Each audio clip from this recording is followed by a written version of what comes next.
നമസ്കാരം. ഇന്ന് നമ്മൾ തയ്യാറാക്കുന്നത് ഉണക്കച്ചെമ്മീൻ വറുത്തതാണ്. ഇതിനു വേണ്ട സാധനങ്ങൾ: കഴുകി വൃത്തിയാക്കിയ ഉണക്കച്ചെമ്മീൻ, അത്രയും തന്നെ ചുവന്നുള്ളി അരിഞ്ഞത്, കുറച്ച് ഉണക്കമുളക് ചതച്ചത്, കുറച്ച് കറിവേപ്പില. ആദ്യം തന്നെ നമുക്കൊരു പാനിൽ എണ്ണ ചൂടാക്കി അതിലേക്ക് കഴുകി വൃത്തിയാക്കി വെച്ച ഉണക്കച്ചെമ്മീൻ ഇട്ട് കൊടുക്കാം.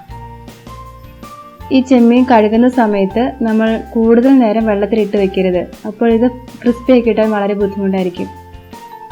ഇത് ഒരു 3/4 ഭാഗത്തോളം ഫ്രൈ ആവുന്ന അത്രയും നേരം നമുക്ക് ഇളക്കി കൊടുക്കണം.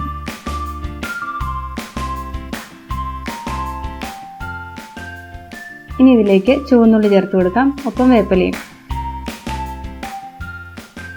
ഉള്ളിയുടെ കളറ് ഒരു ബ്രൗൺ കളർ, ഏകദേശം ഒരു ലൈറ്റ് ബ്രൗൺ കളർ ആവുന്നത് വരെ നമ്മൾ ഇളക്കി കൊടുക്കണം ഇടയ്ക്കിടയ്ക്ക്.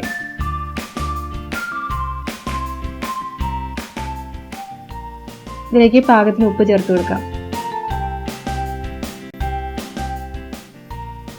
ചെമ്മീൻ ഒരു ക്രിസ്പി ആവുന്നത് അത്രയും നേരം നമ്മൾ ഇത് ഇളക്കി കൊടുക്കണം.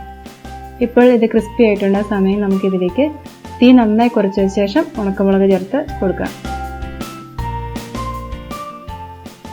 ഇതിൻ്റെ പച്ച മണമൊന്ന് മാറുന്ന അത്രയും നേരം നമുക്ക് ഇളക്കി കൊടുത്തിട്ട് ഇത് ഓഫ് ചെയ്യാം. നമുക്കൊരു സെർവിങ് ഡിഷിലേക്ക് പകർത്താം. ഇത് ഉണ്ടാക്കിയെടുക്കാൻ വളരെ എളുപ്പമാണ്, വളരെ ടേസ്റ്റിയുമാണ്. എല്ലാവരും ട്രൈ ചെയ്യണം. Thank you.